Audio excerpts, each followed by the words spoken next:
Nifty last week வந்து நம்ம இந்த ஒரு கன்சால்டேஷனை வந்து பிரேக் அவுட் பண்ணியிருக்குது. பிரேக் அவுட் பண்ணி ஒரு ஸ்ட்ராங்காக க்ளோசிங் வந்தது லாஸ்ட்டு ஃப்ரைடே. ஸோ அதனால் நம்ம அப்சைடு வந்து இந்த ட்ரெண்டு பிரகாரம் ஒரு 22,250 வரைக்கும் மேலே போகலாம் அப்படின்னு சொல்லி லாஸ்ட் வீக் வீடியோவில் போட்டிருந்தோம்.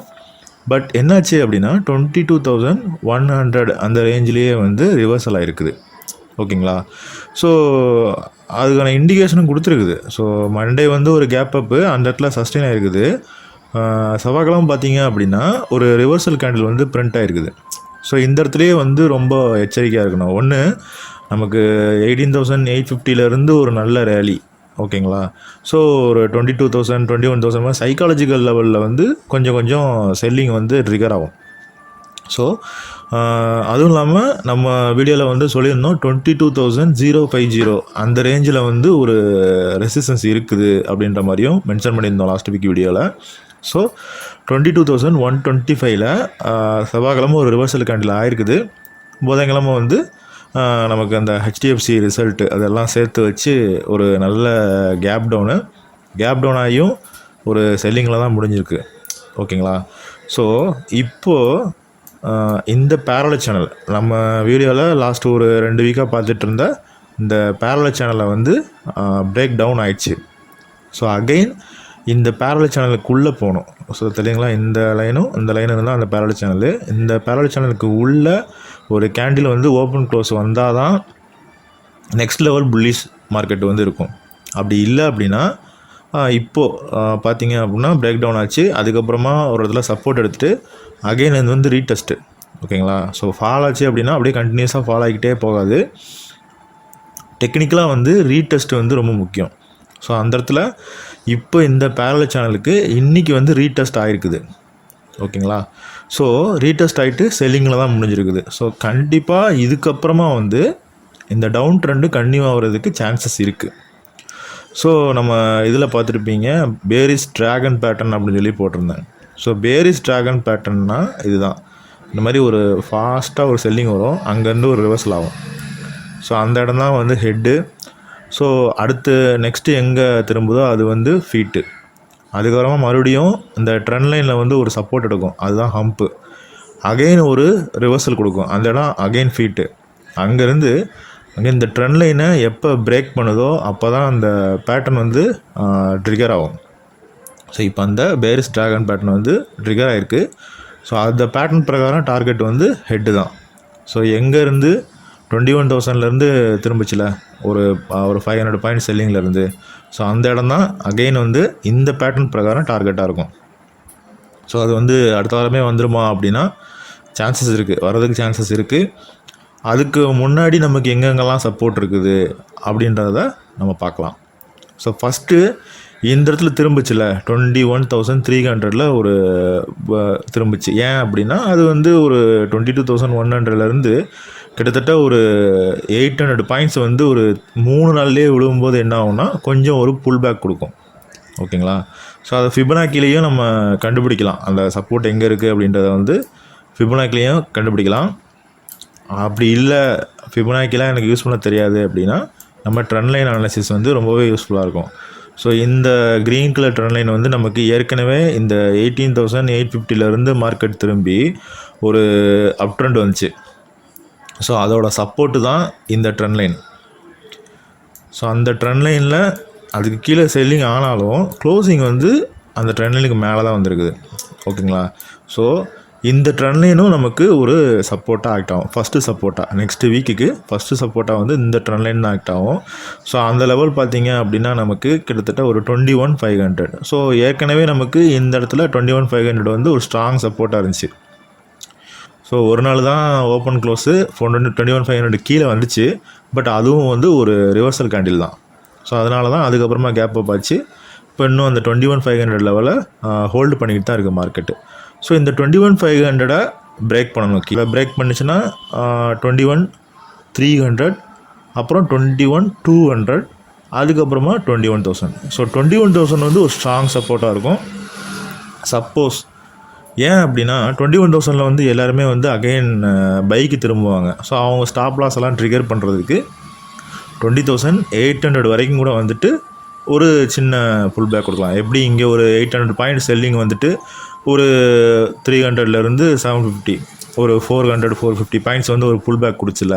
ஸோ அந்த மாதிரி 21,000 வந்துட்டு அகைன் ஒரு புல் பேக் கொடுத்துட்டு அகைன் மறுபடியும் செல்லிங் திரும்பும். ஸோ நெக்ஸ்ட்டு மற்ற செக்டார்லாம் வந்து நம்ம வீக்லியில் குயிக்காக பார்த்துடலாம். as usual நம்ம பார்க்குறது தான். ஸோ பேங்க் நிஃப்டி ஒரு பெரிய பேரிஷ் கேண்டில் போட்டிருக்குது.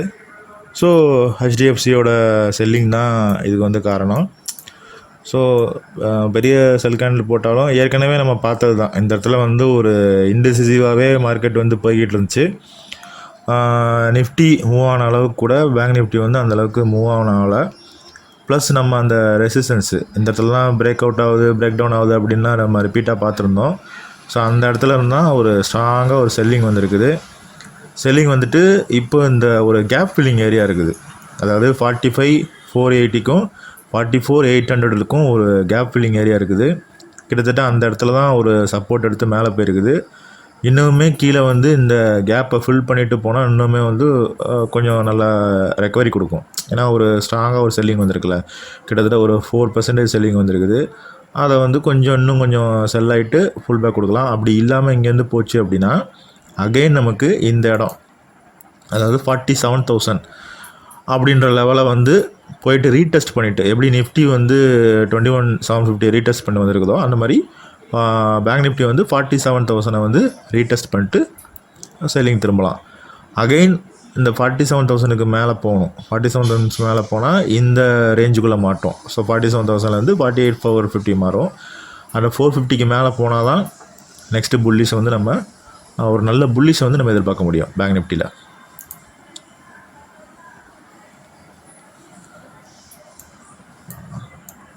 ஐடியும் ஒரு வீக்லியில் வந்து ஒரு செல் கேண்டில் தான் போட்டிருக்குது.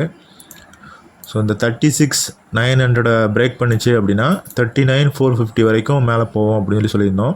ஸோ இதுவும் அந்த பேரலல் சேனல் தான்.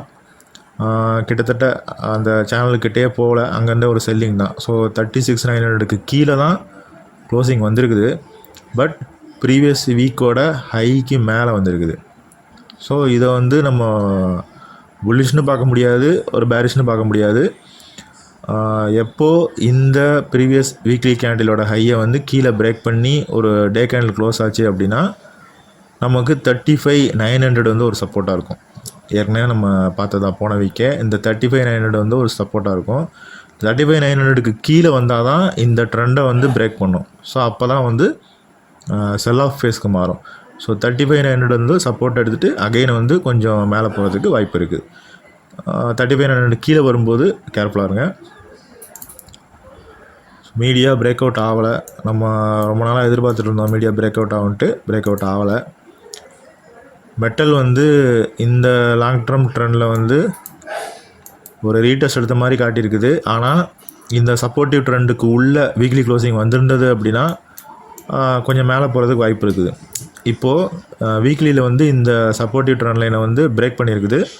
ஸோ அகெயின் இந்த ட்ரெண்டுக்குள்ளே போகணும். இந்த ட்ரெண்டுக்குள்ளே போனால் நான் அப்டேட் பண்ணுறேன். இல்லை அப்படின்னா அகெயின் வந்து இந்த ரேஞ்சுக்குள்ளேயே சைட்வேஸ் போயிட்டு 8050க்கு மேலே பிரேக் அவுட் ஆகணும். அப்படி இல்லைனா 7400 அதுக்கு கீழே பிரேக் டவுன் ஆகணும். ஆச்சுன்னா செல்லிங் வரும். 7400க்கு மேலே இருக்க வரைக்கும் மேபி சைட்வேஸ் இருக்கலாம். ஸோ நீங்கள் அதை வந்து ஒரு சின்ன ஸ்விங் எடுத்துக்கலாம். மெட்டல் ஸ்டாக்ஸில் Tata steel, SAIL, national aluminium அந்த மாதிரி ஸ்டாக்கை வந்து ஸ்விங்கு கன்சிடர் பண்ணலாம். ஆட்டோ செக்டர் வந்து பிரேக் அவுட் ஆகிடுச்சு. இந்த பேரலல் சேனலில் பிரேக் அவுட் ஆகி தான் ஒரு 3 வீக்காக வந்து ட்ரேட் ஆகிட்டு இருக்குது. பட் ஆனால் ஒரு ஸ்ட்ராங்கான புல்லிஷ் கேண்டில் வரலை. ஏன்னா ரொம்பவே ரேலி கொடுத்துச்சு. ரொம்பவே ரேலி கொடுத்ததுனால அகைன் வந்து ஒரு நல்ல ரேலி வந்து கொடுக்க முடியல. ஸோ 19,900 வந்து மேக்ஸிமம் அப்சைடு டார்கெட்டாக இருக்கும் இந்த ட்ரெண்டு கீழே வராத அளவுக்கு. அதாவது நமக்கு நெக்ஸ்ட் வீக்குக்கு பார்த்தீங்கன்னா 18,350 அந்த ரேஞ்சுக்கு கீழே ஒரு வீக்லி கேண்டில் க்ளோஸ் ஆகாத வரைக்கும் ஆட்டோ செக்டாரும் சேம் அந்த சைடுவேஸ் தான்.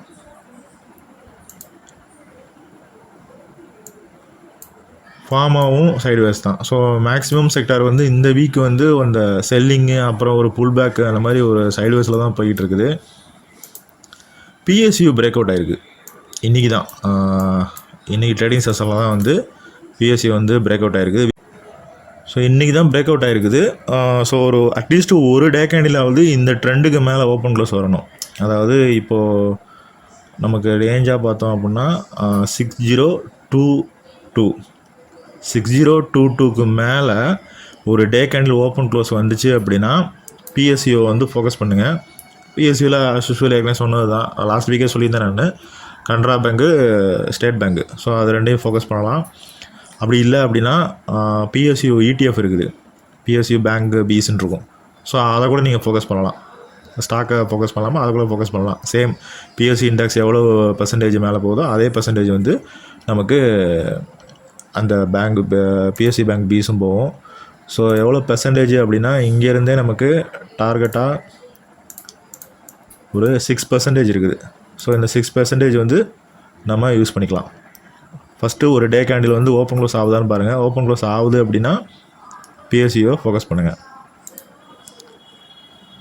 ஃபின் நிஃப்டி சேம் நம்ம பேங்க் நிஃப்டியால் ஒரு நல்ல பேரிஸ் கேண்டில் தான். பட் ஆனால் இந்த சப்போர்ட்டிவ் ட்ரெண்டுக்குள்ளே தான் இருக்குது. அகைன் இந்த கேப் ஃபில்லாக இருக்குது. ஸோ இந்த இடத்துல இந்த கேப் வந்து ஃபில்லாக இருக்குது. ஸோ இந்த ட்ரெண்டுக்கு மேலே தான் க்ளோசிங் வந்துருக்குது. ஸோ ஒரு பெரிய செல்லிங் வந்ததுனால ஒரு புல் பேக் இருக்கலாம். ஃபின் நிஃப்டியும் ஃபோக்கஸ் பண்ணிக்கலாம்.